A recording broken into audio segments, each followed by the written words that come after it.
Boa tarde, professor. Boa tarde. Pronto. Agora estamos ao vivo. Boa tarde, pessoal. Hoje nós vamos começar uma live falando com o professor Jorge Carlos. Essa live tem um tema especial, que é a implantação e gestão do sistema de sugestões. Na verdade, o professor vai falar hoje, dar algumas dicas especiais que valem para todos nós, especialmente para quem trabalha na área de RH. É um professor renomado, né? Ele, além de professor, ele também é escritor, palestrante de criatividade organizacional e de programas de responsabilidade social e sustentabilidade. Diretamente de Salvador, Bahia, vai falar com vocês agora um pouco sobre esse tema. Boa sorte, professor. Boa sorte para todos nós. Bom, gente, boa tarde. Meu nome é Jorge Oliveira, como ela já falou, eu sou consultor, professor, e venho aqui conversar sobre um tema interessante, principalmente o pessoal de RH, que é sistema de sugestões. Essas expressões é uma coisa que acho que foi do Japão, dos Estados Unidos. Não? Eu vou te contar essa história, mas antes, vamos ver o que realmente é interessante a gente conhecer. Vou botar os slides aqui. Primeiro, que é uma ferramenta para engajar e despertar a criatividade dos colaboradores para a inovação organizacional. A gente tem que ter um cuidado que, no modelo oriental e modelo ocidental. No modelo japonês, os sistemas de sugestões têm uma conotação, têm uma aspiração. Já no modelo ocidental, em uma outra, nós vamos estudar essas duas comparações. Mas, basicamente, o que eu estou propondo é um modelo que é interessante se implantar, que é conseguir fazer com que os colaboradores se engajem e despertem sua criatividade voltado para inovação organizacional. Vamos ver. A proposta de valor do sistema de sugestões. Engajar, como eu já disse, desenvolver a cultura criativa. Na verdade, uma cultura criativa não se desenvolve da noite para o dia. É uma coisa que demora. O japonês é mais paciente. Ele tem paciência para implantar uma cultura. Até porque os objetivos do japonês não são objetivos imediatistas. Eles têm uma cultura assim porque eles são pacientes. É melhoria sempre, como a gente vai ver daqui a pouco. Aí, claro, gera melhoria contínua, que é o Kaizen, que a gente vai conversar daqui a pouco, e a inovação e valor para os clientes. Filosofia básica do sistema de sugestões é o pensamento de todos, partilhando e reconstruindo conhecimento para todos. Para todos. Isso aqui é importante. Isso difere um modelo de outro. Difere um modelo, quem é imediatista e quem tem pensamento de longo prazo, a diferença está aí. Vamos ver.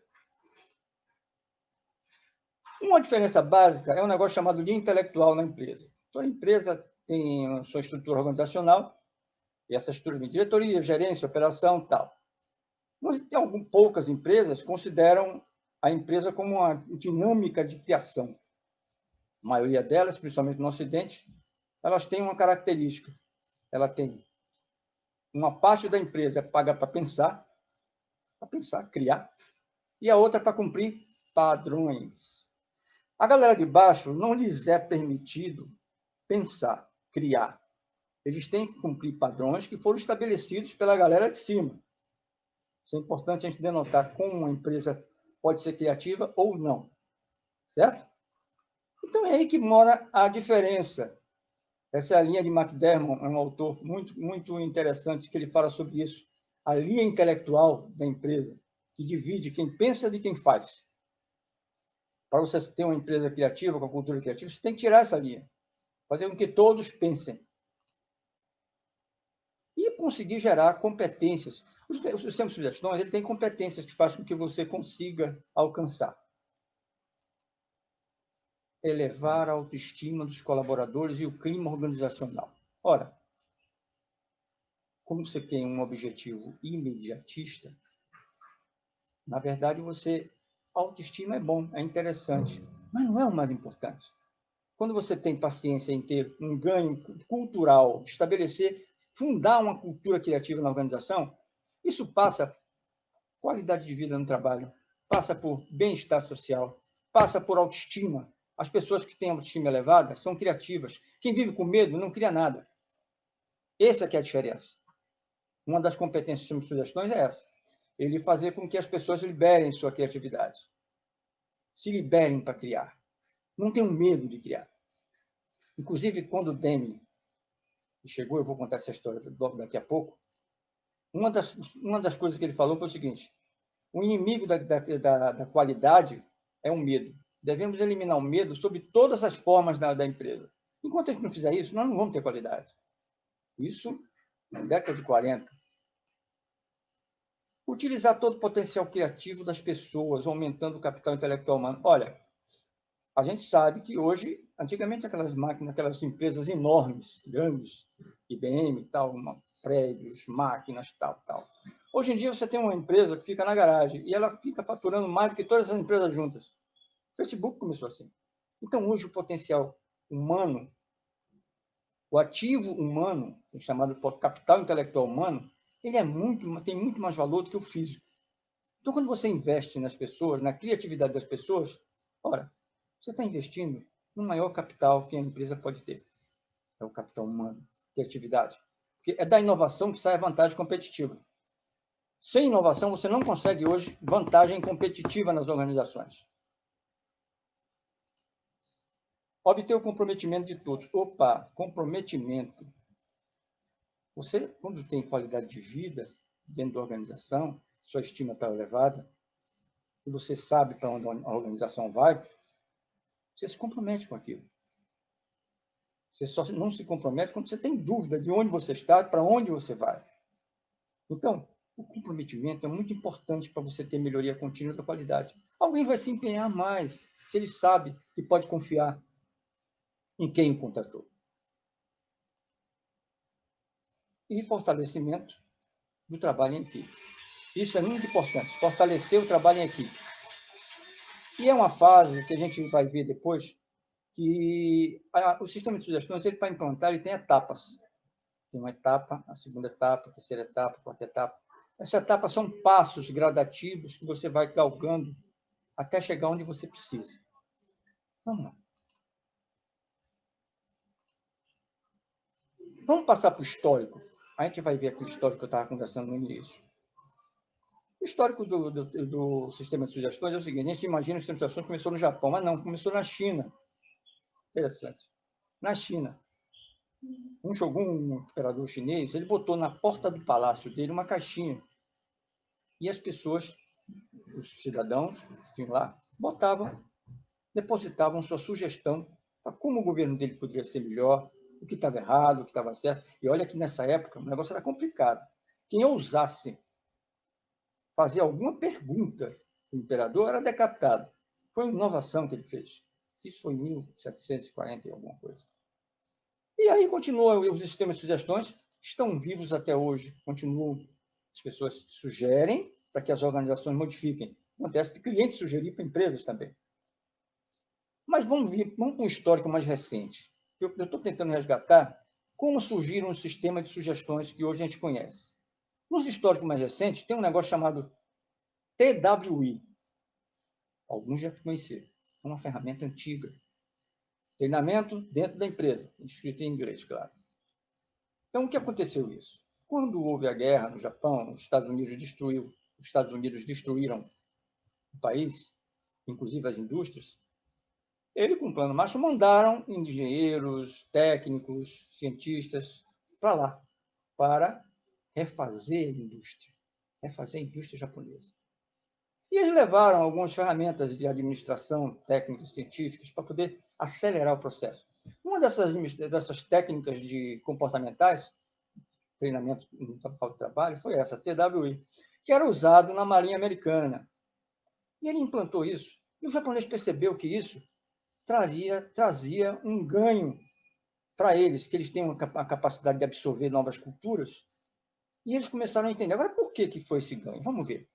O TWI tem 3 fases. Primeira fase, segunda fase, a terceira fase.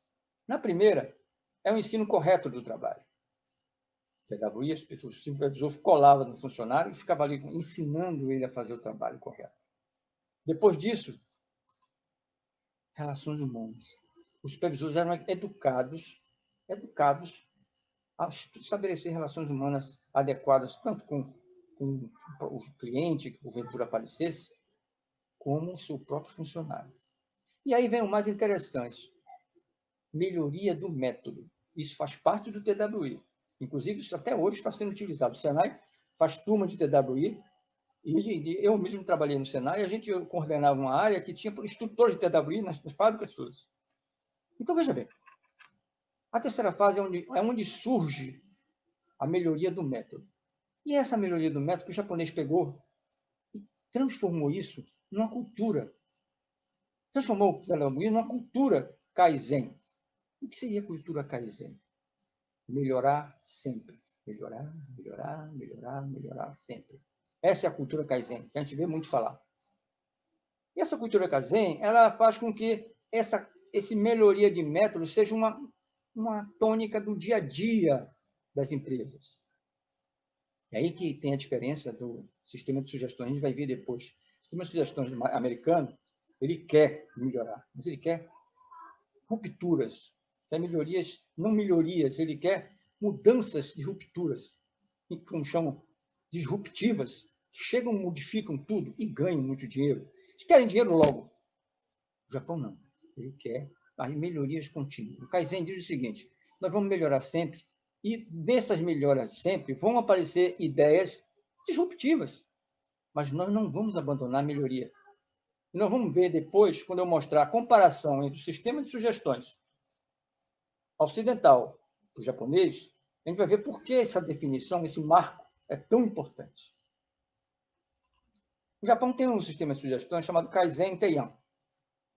Acabei de falar. Criação de ideias por toda a empresa, gerando inovações incrementais. Veja bem, inovações incrementais, não as disruptivas.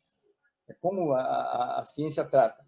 Você tem a incremental, que é paulatinamente, e a disruptiva. O Kaizen ele quer inovações incrementais, produzindo muitas e pequenas melhorias contínuas. Essa que é a vantagem. Você produz pequenas melhorias, mas são muitas. Você não precisa de grandes fortunas para poder implementar uma melhoria pequena dentro da planta. E colocando essa pequena melhoria dentro da planta, da indústria, você faz o quê? Você faz com que aquilo se dissemine pela empresa toda. Já imaginou? Todo mundo fazendo melhorias contínuas, pequenas, dentro de suas organizações?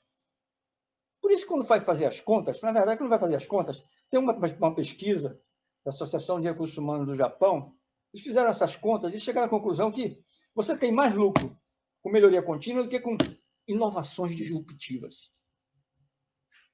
Por mais que você não acredite, mas é verdade, pela quantidade. E nós vamos ver o que prejudica o sistema de sugestões, essa diferença.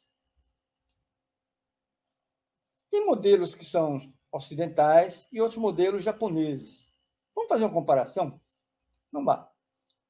Nós temos um modelo ocidental e japonês. Vamos ver na ótica do benefício para as organizações e a ótica dos benefícios para os colaboradores, os empregados.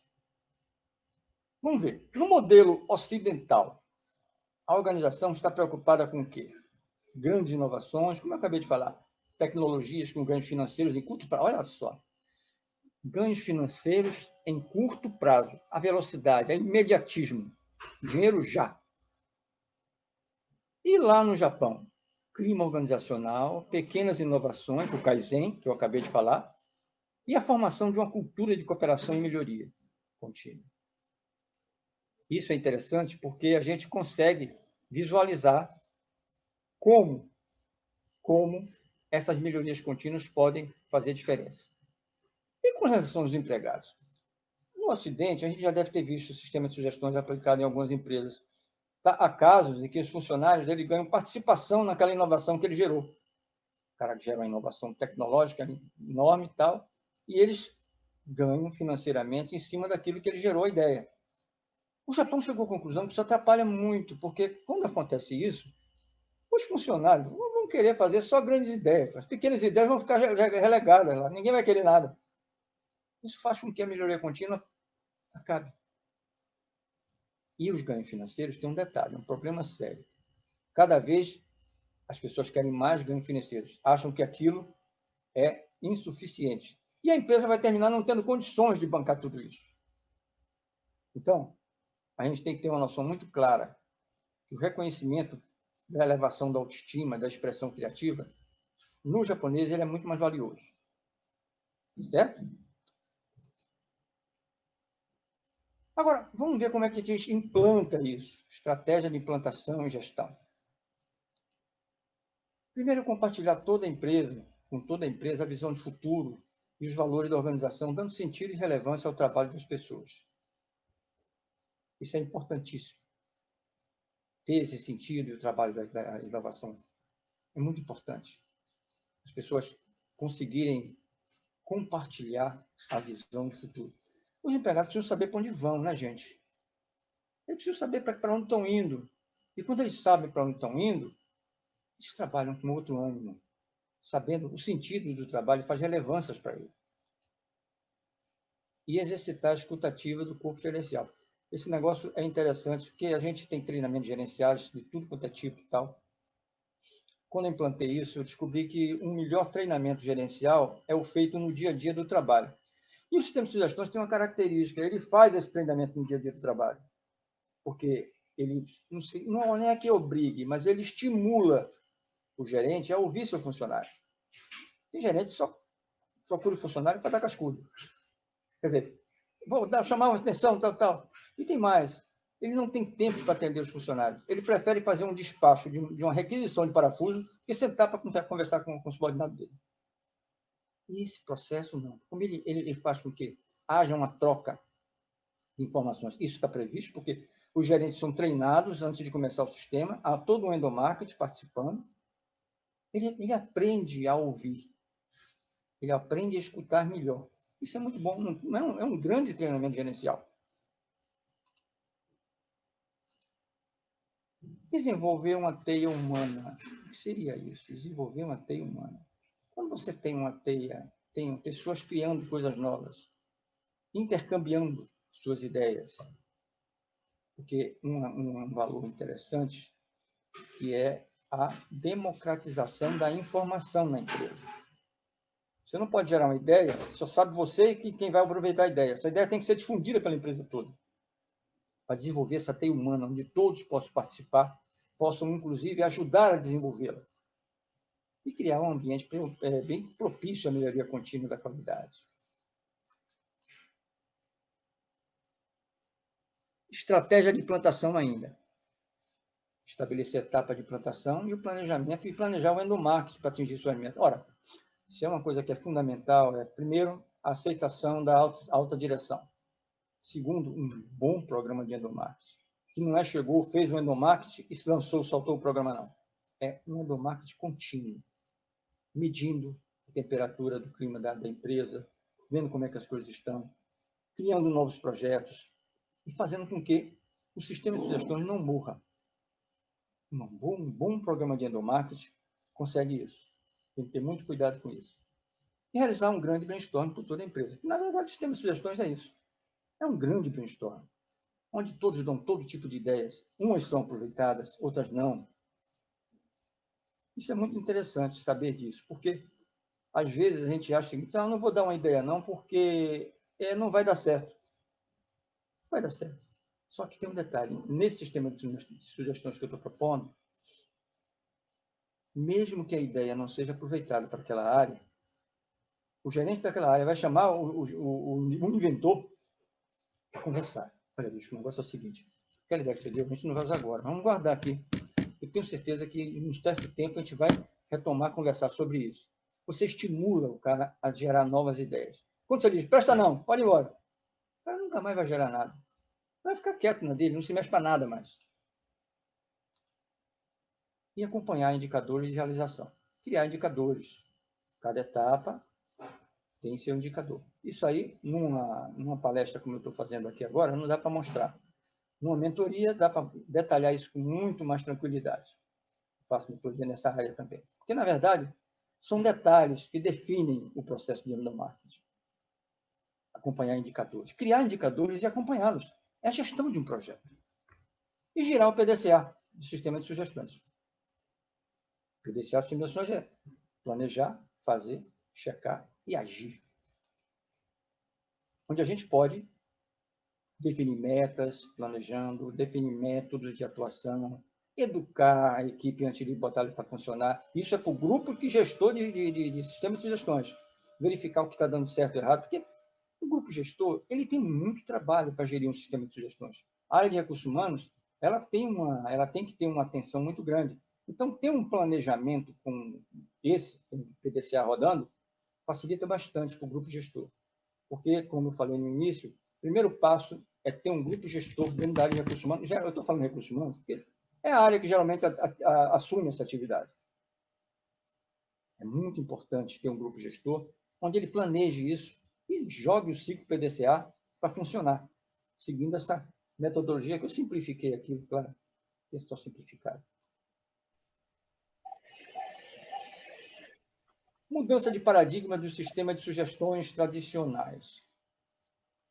Primeiro ponto é, o autor tem que participar da ideia, da implantação da ideia.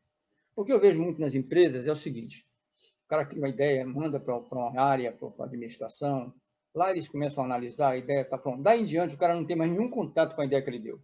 Ele perde a conexão com a sua criação.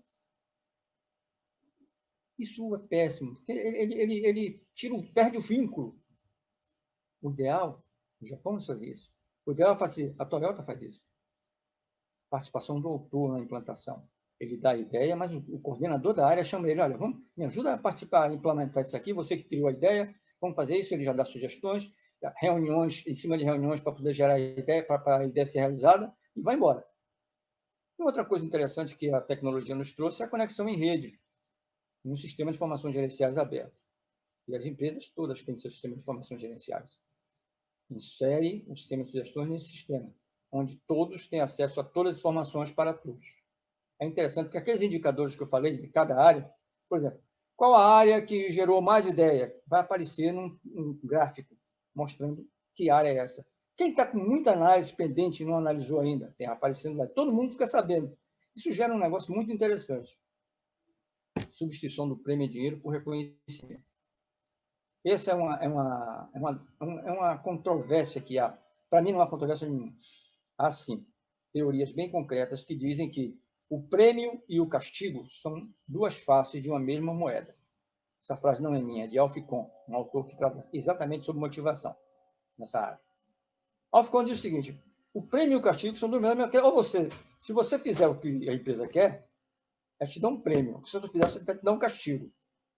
A ideia é fazer com que o funcionário, o colaborador, ele gere a ideia não pelo prêmio, mas pelo reconhecimento. Ah, mas e o dinheiro? O dinheiro, quem trata de dinheiro, eu trabalho com recursos humanos, tem uma área específica para tratar de dinheiro na empresa. Cargos e salários. A empresa não pode usar a criação para corrigir problemas de isonomia salarial que ela possa ter dentro da empresa. Criação é uma coisa, a criatividade é uma coisa, pagamento e remuneração é outra. Agora, há casos, a empresa cria uma grande inovação, o cara participou daquela criatividade, participou daquela inovação e isso gerou um projeto novo que vai ser patenteado e tal. É muito justo que ele tenha também a participação disso. É diferente de você começar a dar uma geladeira porque o cara deu uma ideia. Daqui a pouco não é mais geladeira. Então a coisa vai começando e te gera um problema sério. Você tira a ideia de você trabalhar em equipe. Quando você tem prêmio por ideia, você podia estar uma equipe trabalhando, oferecia a ideia, e a empresa iria fazer o quê com essa ideia?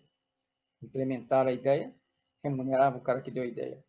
Só que quando o trabalho é em equipe, ele vai receber a ideia, o dinheiro que vai ser pago para ele vai ser menor, porque ele vai ter que dividir com a equipe. Isso começou a dar problemas. Entendeu? Então, aí é que entra o aspecto de o dinheiro atrapalhar. Quer tratar de dinheiro, cargo e salário. Lá resolve. Criatividade é um outro esquema. Transparência, que é importante, porque quando todos sabem o que está acontecendo dentro da organização, fica mais fácil. Fica bem mais fácil.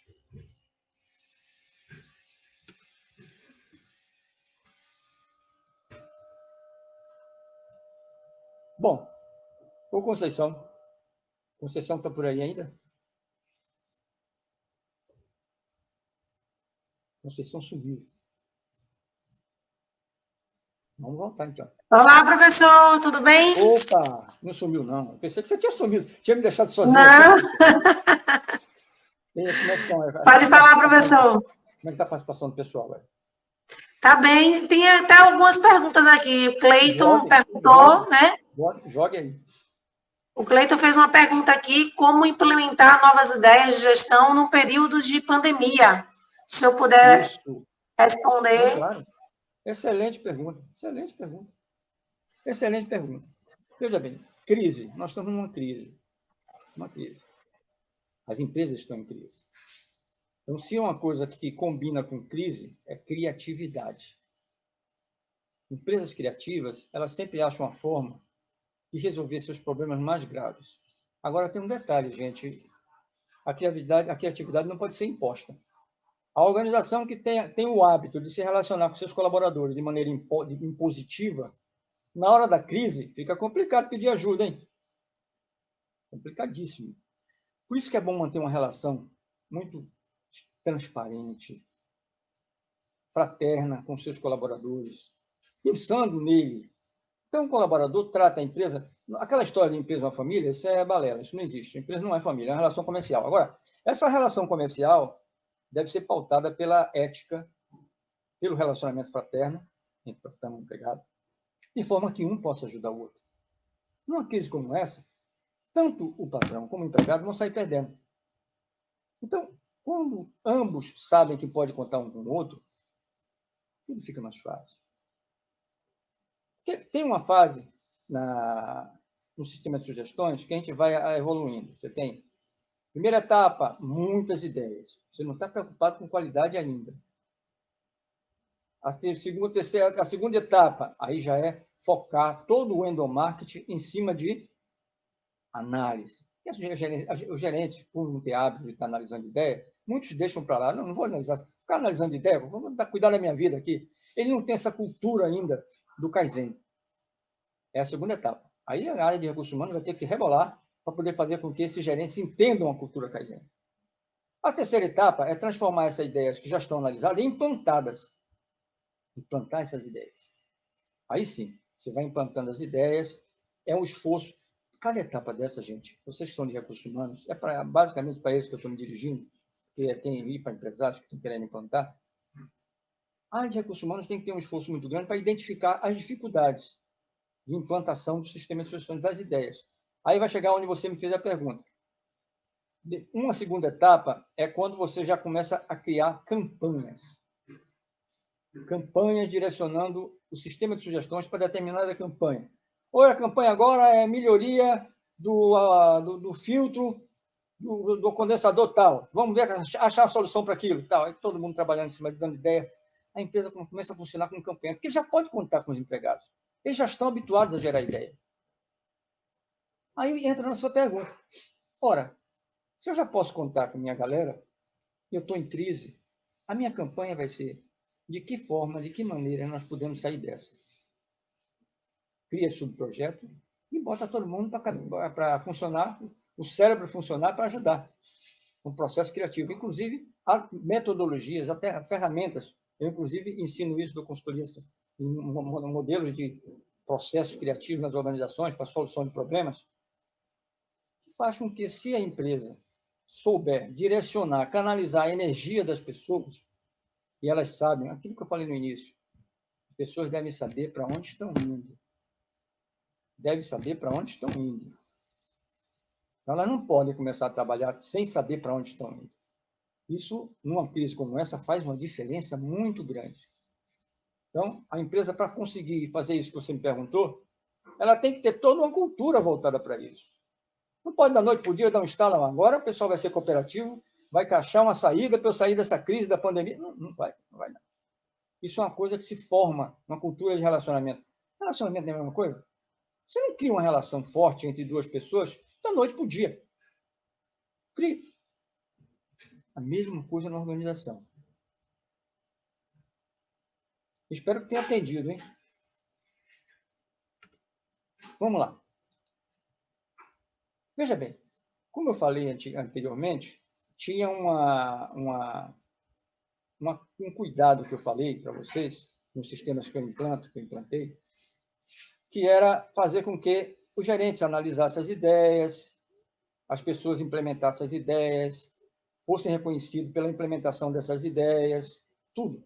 Para fazer isso, um grande plano de endomarketing é você botar um negócio que o Japão chama de gestão à vista, em tempo real. Como tudo é eletrônico, o cara gera uma ideia no computador, a ideia já vai direto para o coordenador, que é a ideia dele é gerenciada, fica fácil. Lá tem um sistema que cria esses gráficos e coloca em toda a empresa.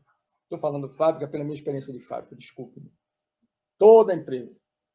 Aí todos sabem, peraí, a área tal está com o maior número de dependências. Olha, a área financeira, como está mostrando aí, a área financeira está com 10 áreas, 10 áreas, coloca assim, eu colocava assim, as 10 áreas mais comprometidas. Aí pegar a financeira, ela é maior. Se fizer um pareto aí, ela ganha. Aí um outro gráfico, as 10 áreas que mais implementaram, as 10 áreas que mais analisaram. Isso é um relatório em tempo real que faz com que a empresa se mobilize, se movimente. Eu tive essa ideia para isso, porque criar uma movimentação é uma forma de endomarketing. Agora, tem um detalhe, isso tem que ir para a reunião de coordenação de diretoria. Tá? O superintendente chegar e dizer, olha, isso é uma meta de vocês. Em gerar ideias é uma meta de vocês, gerentes. Então, analisem e implementem. Eu tive sorte nas empresas que eu implantei, tive esse apoio da superintendência. Então, gente, basicamente é isso. E o pressuposto básico do sistema de gestão em rede, que é o que eu estou falando, ele tem uma função de integrar pessoas, emoções, ideias em rede. A máquina faz o trabalho administrativo e as pessoas criam, interagem, conversam, realizam. E isso faz com que as pessoas sejam felizes. Eu queria só saber uma coisa. Deixa eu ver aqui.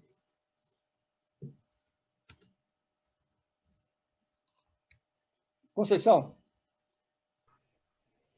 Olá, professor! Ei, querida, vem cá. Eu fiz a explanação e mostrei mais ou menos a pergunta que o colega fez. Tem alguma pergunta a mais? Sim, tem uma pergunta aqui que é a do Micaio. Qual o maior desafio de uma gestão produtiva? O maior Para o desafio da senhor. gestão produtiva. Olha, a gestão produtiva pressupõe equipe, pressupõe melhoria contínua do trabalho. E isso pressupõe qualidade de trabalho na empresa. Você já deve ter ouvido qualidade de vida no trabalho. Qualidade de vida no trabalho define tudo. Porque só com qualidade de vida alguém pode ser criativo. Ninguém cria nada com medo, gente. Então, querer de uma hora para outra as pessoas começam a ser criativas na empresa, se passou a vida toda sendo tratada como uma peça, uma engrenagem, descartável, que é assim, na grande maioria. Isso é uma peça de uma engrenagem. Quando você fica gasto, você é descartado. Um funcionário, o colaborador, ele não é burro. Ele compreende onde ele está. Ele sabe que ele é considerado como gente, como pessoa, ou se ele é considerado como uma peça de uma engrenagem, descartável. Então, o primeiro passo que eu daria a resposta a você é o seguinte: considere as pessoas como pessoas dentro da organização. Na hora que você quiser contar com elas, você vai contar. Espero ter respondido. Mais alguma, Conceição? Hein, Conceição? Mais alguma pergunta aí?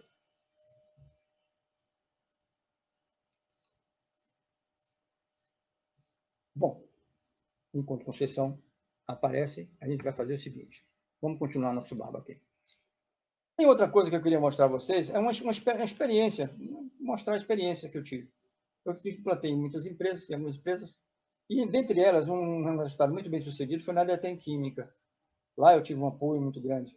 Grande parte das coisas que eu desenvolvi depois eu consegui implementar lá. Lá foi, como você diz assim, ganhei régua e compasso nessa empresa. E lá eu consegui implementar muitas coisas, tive apoio gerencial, corpo gerencial muito bem capacitado e desenvolvi todo o conceito de sistema de sugestões informatizado lá nessa empresa. E lá tinha esse aspecto importante, é que, contando um pouco da história, o nome Oficina de Ideias, que é o nome que foi dado lá na empresa. Esse nome não foi eu quem deu o nome. Quem deu o nome foram os funcionários. É uma característica minha de fazer endomarketing.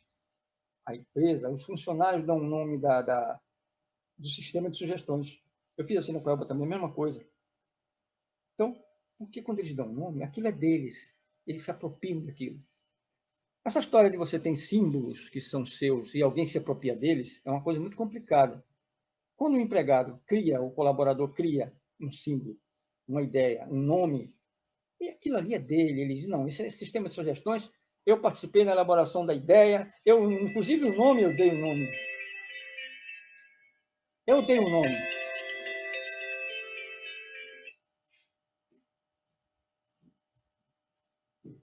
Eu dei o nome, então. Então, vamos ver o seguinte. Deixa eu verificar aqui uma coisa. Mas eu vou retornando no que eu estava falando. Voltando ao que eu estava dizendo,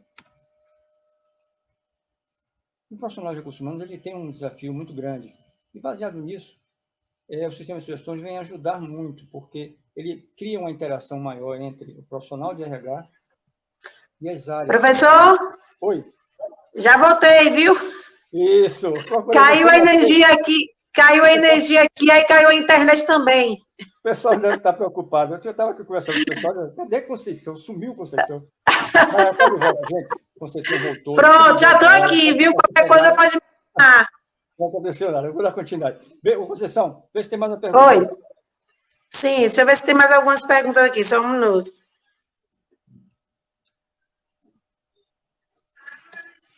Não, por enquanto não tem mais nenhuma pergunta, não. À medida que vai perguntando aqui, eu vou avisando ao senhor.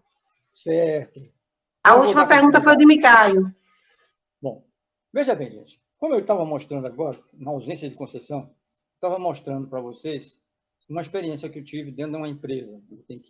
Uma experiência muito bem sucedida. Aí eu emendei uma história sobre os desafios de um profissional de recursos humanos. É muito desafiante, porque os problemas são muitos e problemas com pessoas, relacionamento entre empresa e pessoas, é uma coisa que exige um cuidado muito grande. Exige saber lidar com a diversidade, saber lidar com empatia, saber como você fazer com que as pessoas compreendam. Tem uma teoria que diz que o profissional de recursos humanos é aquele que faz festa para que os funcionários adiram, abracem os objetivos da empresa. Na verdade, não é esse o papel. O papel de recursos humanos é conciliar coisas, que muitas vezes são inconciliáveis, mas ele tem esse papel. Não só convencer os empregados a apoiar as ideias da empresa, como convencer a direção da empresa a abraçar as ideias dos empregados. Como é que você faz criatividade sem ter essa relação? É difícil. Aí eu queria fazer uma proposta para vocês. Tem um profissional de recursos humanos, que é uma história que eu escrevi, está aqui nesse livro, A Tribo Sem Pajé, esse profissional, ele tem o seguinte, ele caiu na floresta amazônica, uma tribo, sem nenhum contato com as pessoas, e ele teve que se resolver com os processos. Ele é consultor de criatividade. Como é que eu vou fazer com criatividade aqui? É um conto com ficção científica, tal, mas que aborda os conceitos de como o profissional de recursos humanos pode atuar em situações adversas. Tem um romance, claro, tem todo um processo de como ele se introduz na tribo, as dificuldades, jogos de poder. Criatividade também tem jogo de poder. E tem também, permeando todo esse romance, todas essas coisas todas, você vai encontrar o conceito de criatividade, liderança, diversidade e poder. Esse livro está na Clube de Autores, certo? Você pode encontrar na Clube de Autores. É fácil conseguir tranquilamente. Se você não tem uma boa leitura, é leve, tranquilo. Tá? Então, gente, o que eu queria falar era isso. Tá? Eu faço mentoria, implantação e gestão de sistemas de sugestões, claro, vocês já devem ter percebido. E também programas de responsabilidade social corporativos. Tem, inclusive, uma live que eu fiz o mês passado sobre esse assunto, que é um outro desafio. Como fazer com que a empresa haja com responsabilidade social. Haja responsavelmente. No mundo de hoje, isso é muito importante. Ele tem que se relacionar com todas as partes interessadas Isso na live ou depois eu posso contar para vocês. Aí está meu e-mail, meu telefone, qualquer coisa é só entrar em contato. Eu agradeço a participação de vocês. Muito obrigado. Isso, professor, muito obrigada pela sua participação. Eu espero que vocês consigam conhecer também o livro do professor, que é muito bom. E esse canal, ele foi criado justamente para isso, para melhorar mais o conhecimento nas partes administrativa, liderança, né, empreendedorismo. E o professor Jorge Carlos é um dos pioneiros lá na Bahia, que ajuda muitos alunos e muitos profissionais a desempenhar, né, um trabalho muito mais produtivo. E eu agradeço muito, professor, espero que o senhor volte mais vezes nesse canal, com outros temas, tá? Quem quiser anotar aí, está o e-mail do professor, o número dele, pode fazer o pedido também dos livros, e aproveitando... É tranquilo. Sim. Como, professor? O livro pode ser encontrado na Clube de Autores. Entrar no Clube de Autores, sim. Isso. O Clube de Autores é um site que vocês colocam no Google, que vai entrar, vocês podem comprar lá também, tá? E aproveitando, professor, eu quero agradecer, foi muito produtivo mesmo, e na próxima vez eu espero que o senhor tenha disposição também de estar fazendo uma live aí tão maravilhosa quanto essa. Eu tenho o meu aqui já. Já está com o seu, né, professor? Eu vou pegar o meu, tá? Eu estou viajando para Salvador. Está aqui. Eu autografei. Tá certo. Pessoal, quem não está inscrito no canal, por favor, faça a inscrição, indique para amigos, não esqueça do seu like, e no próximo sábado teremos outra live que eu estarei divulgando para vocês. Até breve. Com Deus. Até breve, professor. Muito obrigada. Tchau.